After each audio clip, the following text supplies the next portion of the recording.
pada menterinya saat memimpin rapat kabinet hari ini di Istana. Jokowi ingatkan jangan sampai persaingan politik menghambat program pemerintah.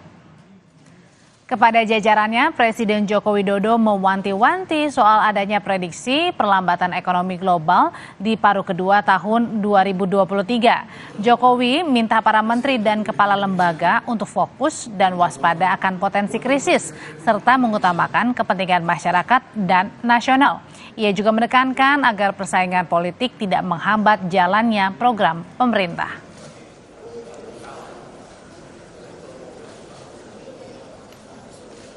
Untuk itu saya ingin menekankan beberapa hal yang harus menjadi perhatian kita semua.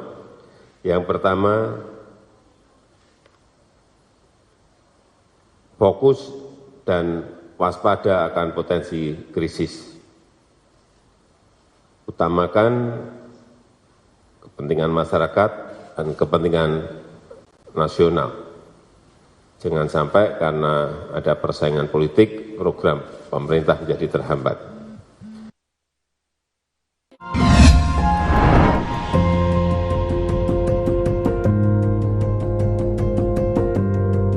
Kompas TV, Rumah Pemilu.